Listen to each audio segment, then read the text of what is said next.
Woodson. I'm with the Bristol Herald Courier. I'm here today with Walter Ray Williams Jr., one of the great golfers. I'm sorry, I'm a golfer. One of the great bowlers of our time in our country. He's always been a well-respected gentleman in this field. I'm just going to ask him a few questions. I've already asked him a few things, but Walter, what is it about bowling? How did you get involved in bowling?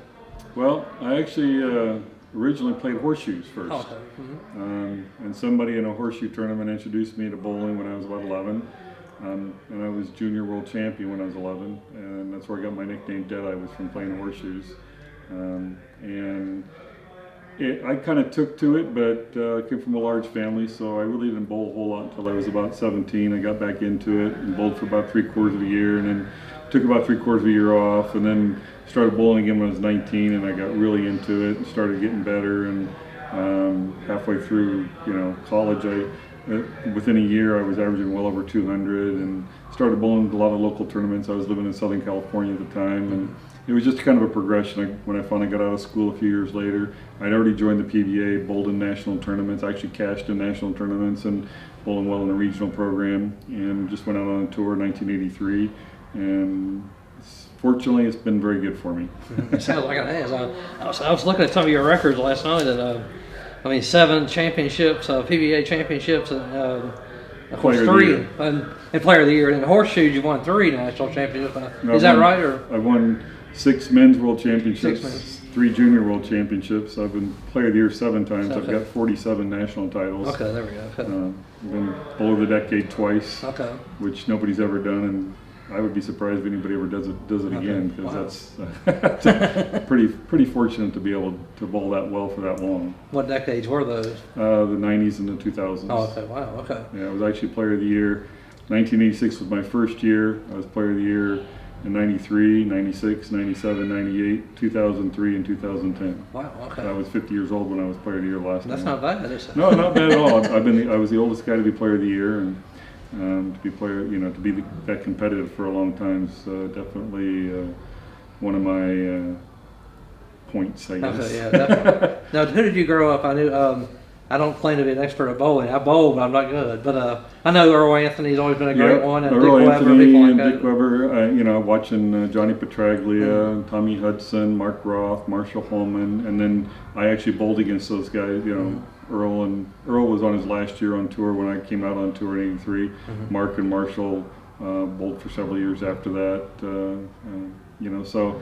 Watching those guys and getting to watch them, and just seeing what they did and kind of tried to emulate that a little bit. And then fortunately my good arm swing that I had from horseshoes kind of carried over. So yeah.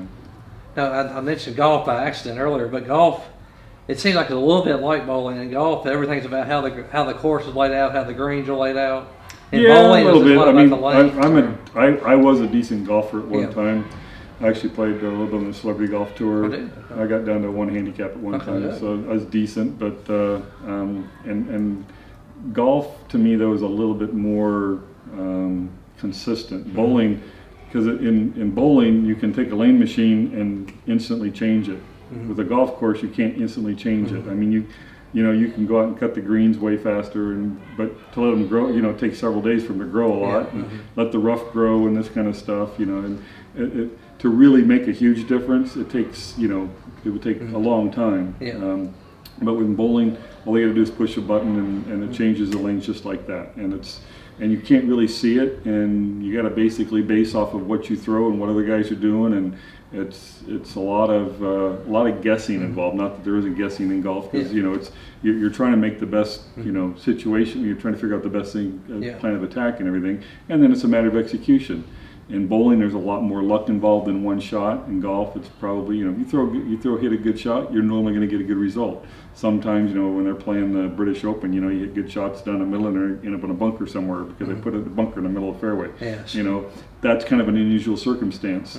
But in bowling, you can throw a really good shot, not get a strike. You can throw a shot that's just barely off and get a big split. You can throw a shot that's horrible and get a strike, or more importantly, your opponent does. Oh, yeah. So That's true, yeah. there's a little bit of luck in a one shot. Now, over the course of a time, the better players are going to come out on top. So that's and bowling is only a 10-frame game. It's a very short game. Yeah. I would kind of relate that to about 3 holes in golf, Okay. statistically. So when we bowl, like tomorrow, we're going to bowl 14 games, but it's Baker, so I'm actually going to bowl basically 7 games. My partner's going to bowl 7 games. To combine, it'll be 14 games.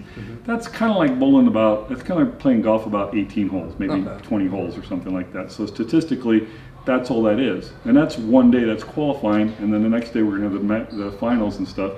So we're not going to even play, statistically that much. Where in golf, they're going to play, 4 rounds of golf and, that kind of stuff. Where in bowling, they typically, aren't going to get that much in a lot of times. And so there's a little bit more luck involved in that. And not to mention, the conditions can vary way more, I think, in a bowling than they do in golf. And nothing to take against the golfers, because they're obviously fabulous. Yeah. They do things I can't even think about doing, but it's a little bit more consistent, I think. And I understand golf courses are all different. They look at a bowling lane, there's always 60 feet to the pins and stuff, but there's oil on the lane, you can't see it, and oil really affects how the ball hooks and stuff, and that's why the guys put the spin on the ball. Okay. That's what I was going to mainly ask you about, is a layman like me who bowls a little bit, looks at the lane, and they all look the same. But they to do you, look the same. They do look the same. Can you walk out here and see that? And they do look the same even to us. There's minor differences, where the ball return is, because when we're playing the lanes, when you hook the ball a lot, you want to get farther left sometimes, and sometimes the ball return actually gets in the way, and it kind of irritates me. They kind of build the bowling centers for the general public and not for professionals. So we just had the U.S. Open, and guys were having to get in front of the ball return and only taking 2, maybe 3 steps instead of taking a normal 5 or 6, 7 step delivery.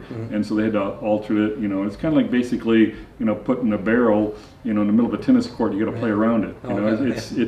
It's really kind of unique that we have to deal with that, and there's a lot more to it than people realize. Well, every sport's that way. Yeah. I play horseshoes. People think, oh, it's real simple, and it is very simple.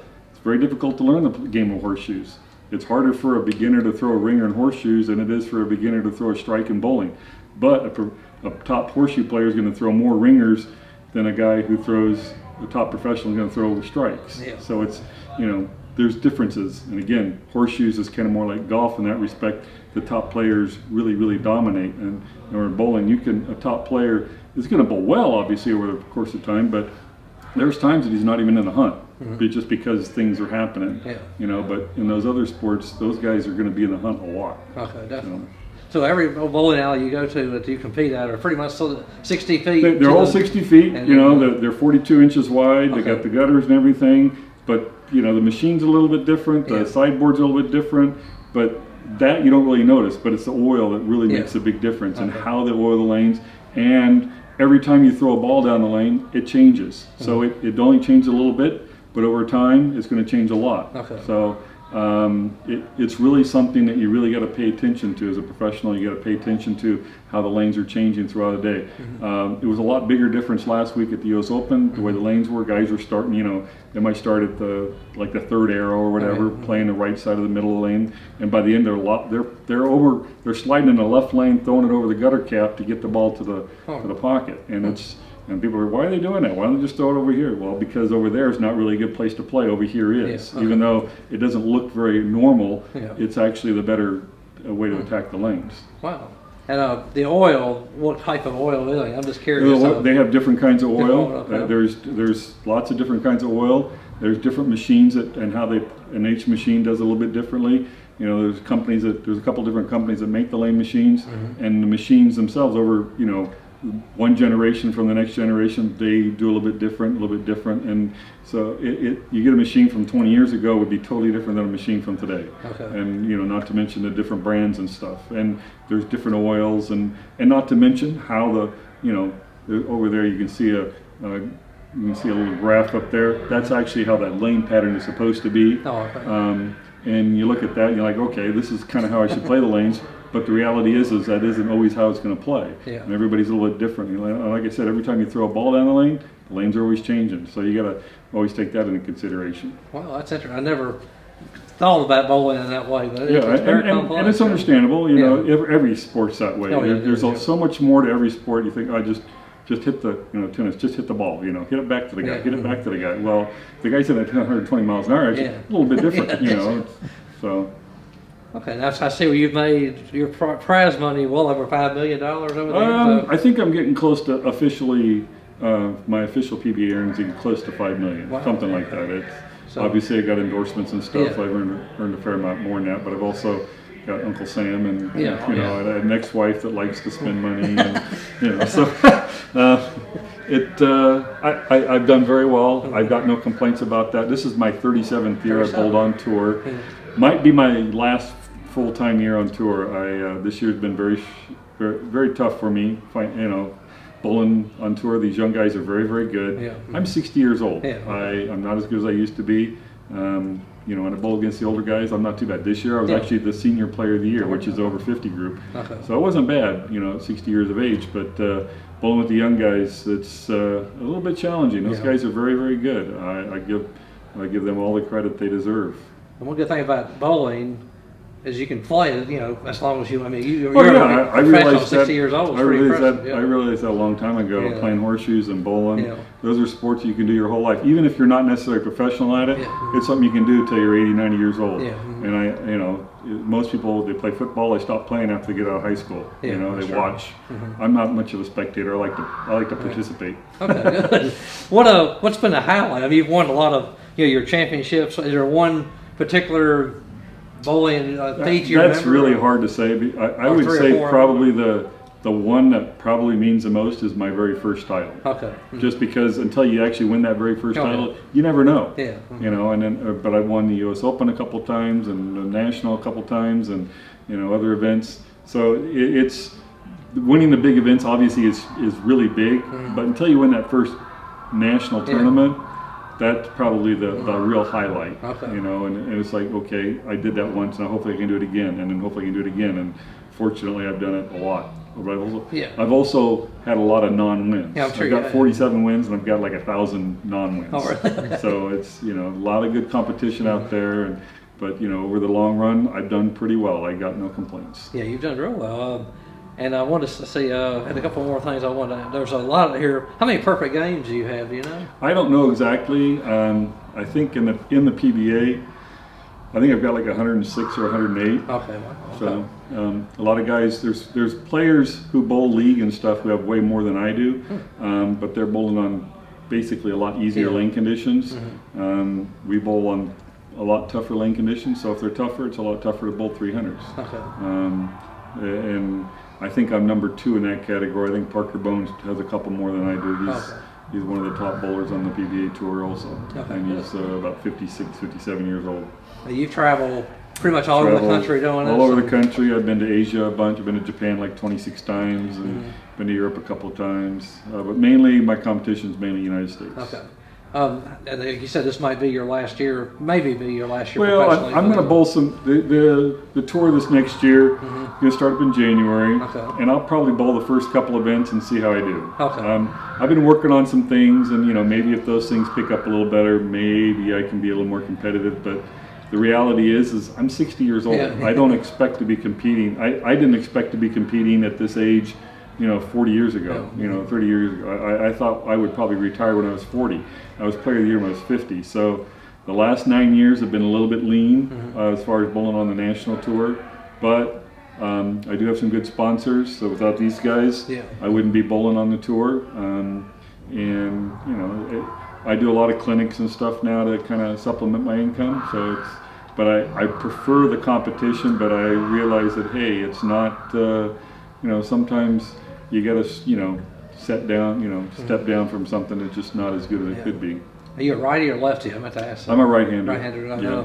What kind of ball? I mean, obviously a Brunswick ball, I assume? Yeah, Brunswick balls, they're the company I use. Okay. They just came out with one called Prism. I really like that. I will probably be using that tomorrow. Okay. I was also using a ball that I use for spares, which is a really old ball. I mean, it's over 50 years old, really? and most guys kind of laugh. They're like, "Wow, how'd you get that?" And somebody doing a clinic a couple years ago, one of the pro shop guys from Virginia, over in Virginia Beach area, said, "Oh, I got a ball for you." And he's like, "Here, try this." And I'm like, "Wow, this is awesome because it goes really straight, and for spares, it's really good." But I could actually use it today for strikes because of the way the lane conditions were. So it's you know, it's a matter of knowing what ball and what technique. I also, a lot of the younger players have learned, they hook the ball so much, and some of the guys have learned how to throw with two hands to get even more spin and rotation on the ball and speed. And I've learned how to do that. I'm decent at it, but I'm not as good as the kids are. But compared to the guys on the senior tour,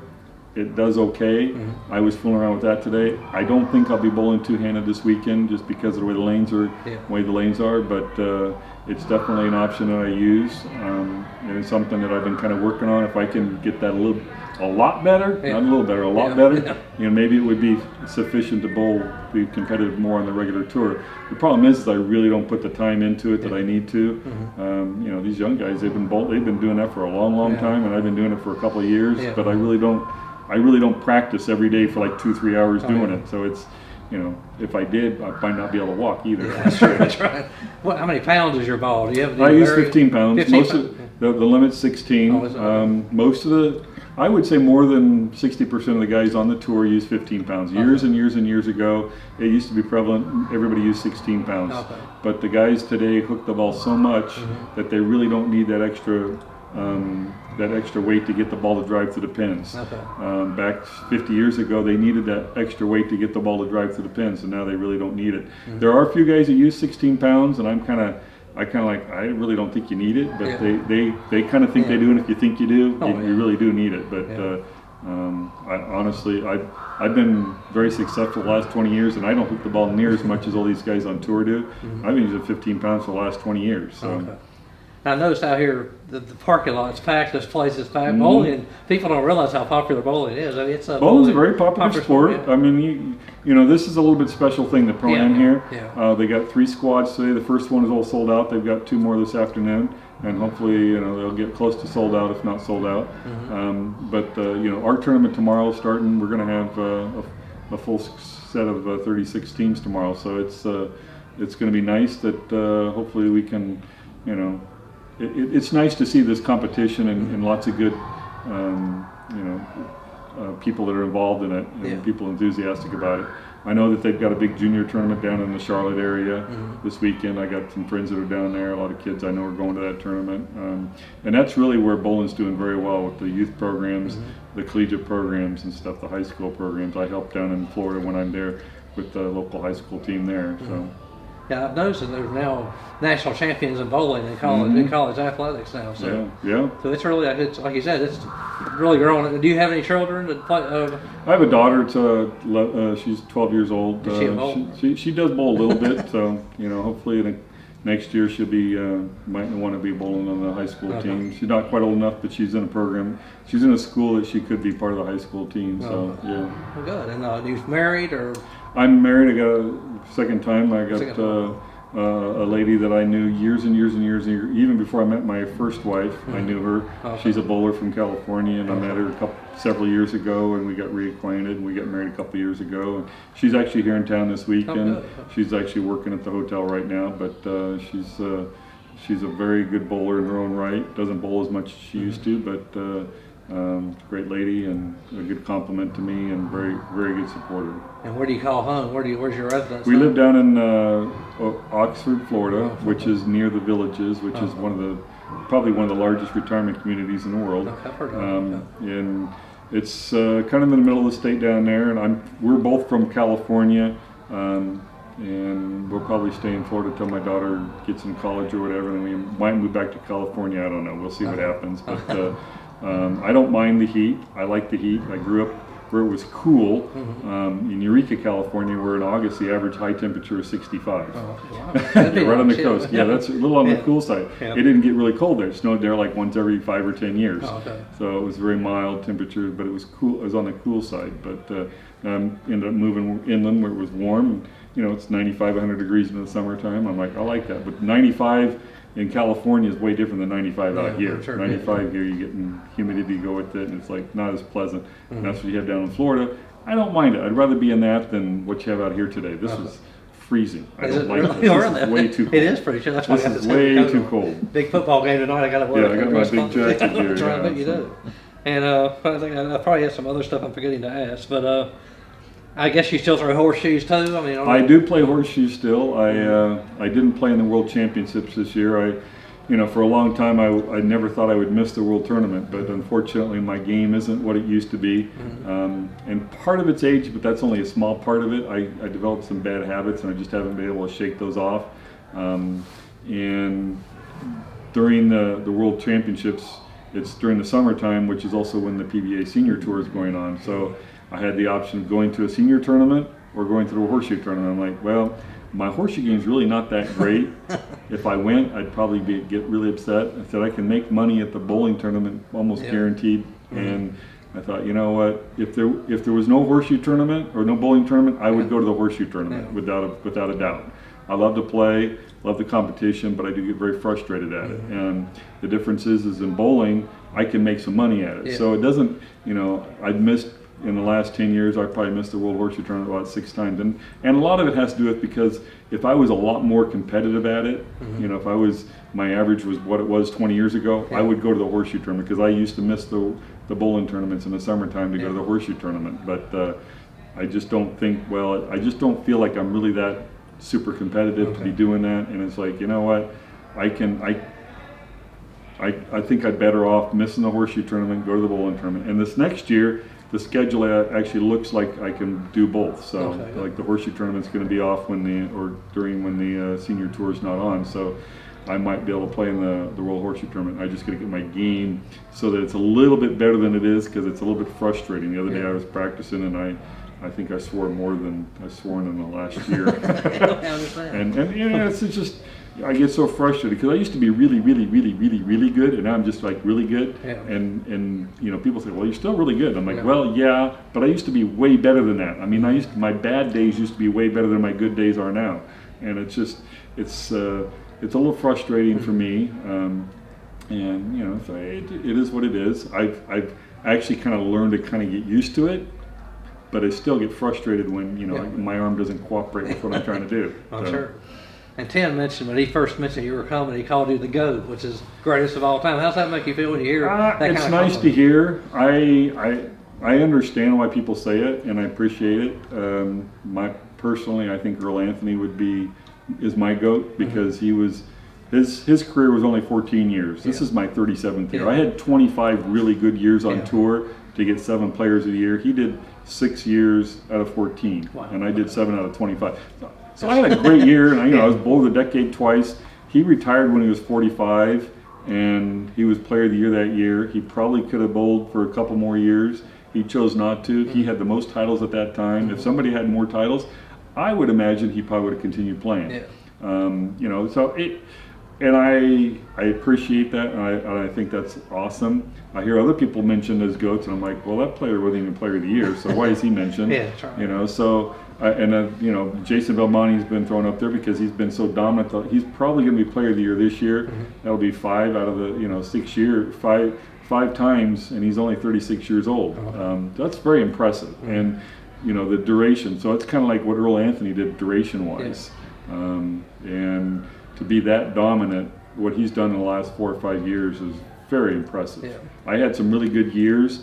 But I wasn't quite that dominant as he has been when he was competing, and just all these really, really good players that have lots of power, and he's got just a touch more, and he knows what to do with it. Okay, one more, and I'll let you go. The today's players, do they know you, and do they know what you've accomplished, and do they look at you with a little respect, or come to you for advice? Or? I think, unfortunately, because when I bowl on tour, I don't bowl as well as I used to. I think some of the younger players kind of question why I am bowling on tour, and I get that, but and I don't know whether they understand, all the stuff I did. I got 47 titles and this and that, but he doesn't throw the ball that impressive. They see me bowl, and it's not that impressive compared to what they do. So it's hard to say how some of them feel about me. I don't know. You have to really ask them. But they see some other guys and they say, well, that guy's more impressive than this guy, even though I've got more titles than that person. So, it's kind of like in golf. A lot of people are more impressed with the guy hitting 320 yards than the guy who's at 290 or something like that. So, and I'm probably the guy who hits a 270. But you do well with it. I do okay with Yeah, it. yeah. You know, I've done very well with it over the years. Yeah, definitely. Anything else you want to add? I haven't asked about bowling or No. about your job, your No. career. And No, I'm one of the very fortunate people to do something I enjoy doing and make a decent living at it. You know, bowling's a great game. It's something I've done my whole life, and I plan to probably continue for bowling. Maybe not professionally, but you know, continue bowling and stuff till I'm in 80s or 90s. Hopefully, I'll still be around.